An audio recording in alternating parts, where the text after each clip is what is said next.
আসসালামু আলাইকুম ভাই।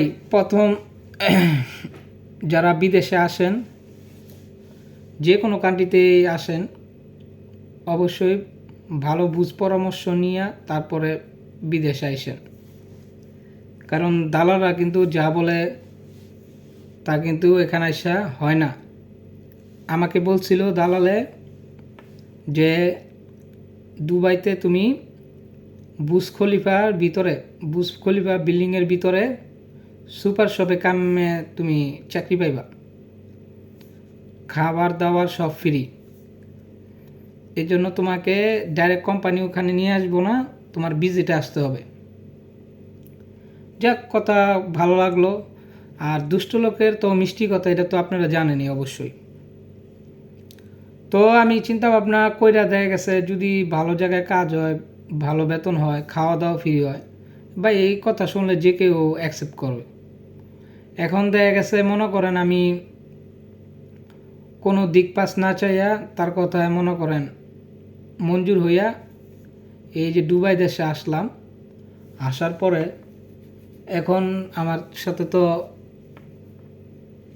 এরকমভাবে কথা বলতেছে যে ওখানে জব ছিল, ওখানে এখন তো আর ভ্যাকেন্সি নাই, ভ্যাকেন্সি শেষ হয়ে গেছে। এই সে বক্কর চক্কর শুরু করে দিল। পরে তো দেখা গেছে ওখানে চাকরি নাই। প্রায় 1.5 মাস বসা ছিলাম, আর মাত্র 20 দিন, প্রায় 20 দিনের মতো, 20-25 দিনের মতো বাকি আছে আমার ভিজিটের ভিসার ম্যাচ শেষ হয়ে যাব। 2 মাসের ভিজিটের ভিসার ম্যাচ দিয়ে আসছিলাম। তারপরে কি করলো, কোনো জায়গায় তো চাকরি বাকরি তো মিলতে আসছে না। হঠাৎ করে একটা ভালো একটা চাকরি খবর আসছে, তো বলতেছে আমার যে ওখানে যায় ইন্টারভিউ দিতে হইব। আমি যদি ভালো চাকরি হয় অবশ্যই ইন্টারভিউ দিব, সমস্যা কি, চলেন। এর আগের দিন মনে করেন হিন্দি মিন্দি শিখাইলো, শিখানোর পরে ইন্টারভিউতে গেলাম। ইন্টারভিউ তো যাক উত্তীর্ণ হইলাম, কিন্তু ওনা গিয়া দেখা গেছে খাবার দাবার নিজের, স্যালারি কম।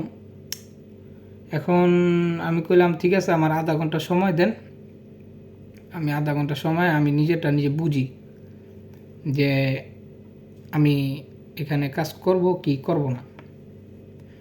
এখন চিন্তা ভাবনা করে দেখলাম, যদি দেখা গেছে এখন আমি বাসায় চলে যাই, দেখা গেছে প্রায় 3 লাখ টাকার মতো খরচ হয়ে গেছে আমার পিছে। এখন দেশে গেলে তো কি কাজ করে খাম, এই কাজ করে খাইতে হইব। দেখা গেছে এখানে থাকলে টাকাগুলো তো উঠাইতে হইব, এই চিন্তা করে থেকে গেলাম। কিন্তু কাজ পড়ছে, অনেক কষ্টের কাজ পড়ছে। কিন্তু বর্তমানে যে পজিশনে আছি, বর্তমানে খুব ভালো আছি আলহামদুলিল্লাহ, শুক্র আলহামদুলিল্লাহ। কিন্তু আপনারা বিদেশে আসলে অবশ্যই আগে যাচাই বাছাই করে নেবেন। যারা প্রবাসে থাকে তাদের কাছে আগে জিজ্ঞাসা করবেন কোন বিষয়ে যাচ্ছেন, কী কাজে যাচ্ছেন, ওভার টাইম কত, বেসিক কত, টোটাল মিলিয়ে কত আসবে মাসে, এতটুক জিজ্ঞাসা কইরা তারপরে মনে করেন আপনি এদেশে পাও দিন যে কোনো রাষ্ট্রে, তাহলে আপনার জন্য ভালো হবে। আসসালামু আলাইকুম।